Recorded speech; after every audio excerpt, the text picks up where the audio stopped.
এবার আমাদের ভাবি টু এর নাচের ভিডিও ভাইরাল হলো, যেখানে দেখা যাচ্ছে সাবেক প্রেমিকের জন্মদিনে তুমুল নাচ করছেন রোজা আহমেদ। হ্যাঁ ভিউয়ার্স, সোশ্যাল মিডিয়ায় এই ভিডিওটি এখন ছড়িয়ে পড়েছে।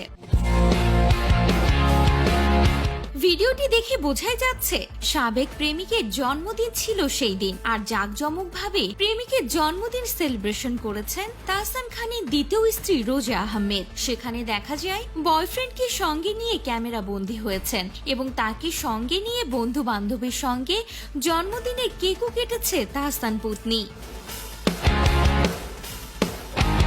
তবে সব থেকে বেশি নজরে এসেছে রোজার নাচের ভিডিও। সেখানে দেখা যায় বয়ফ্রেন্ডের জন্মদিনে তুমুল নাচ করছেন রোজা আহমেদ। তবে তিনি একা নন, তার বয়ফ্রেন্ড এবং তার বন্ধু বান্ধবদেরও নাচতে দেখা গিয়েছে। সেই ভিডিও এখন সোশ্যাল মিডিয়ায় ভাইরাল হয়েছে।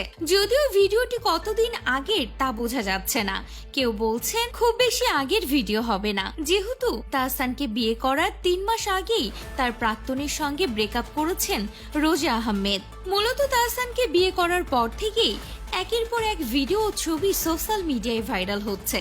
এমনকি সেই সাবেক প্রেমিকও একের পর এক ইন্টারভিউ দিয়ে চলেছেন নামি সব টেলিভিশন চ্যানেলকে। আর এবার ভাইরাল হলো প্রাক্তন প্রেমিকের জন্মদিন সেলিব্রেশনের ভিডিও। ভিডিওটি দেখে কেউ কেউ বলছেন আহা কত হ্যাপি ছিল তারা দুজন, হঠাৎ করে তাহসান ভাই ঢুকে গেল। আবার কেউ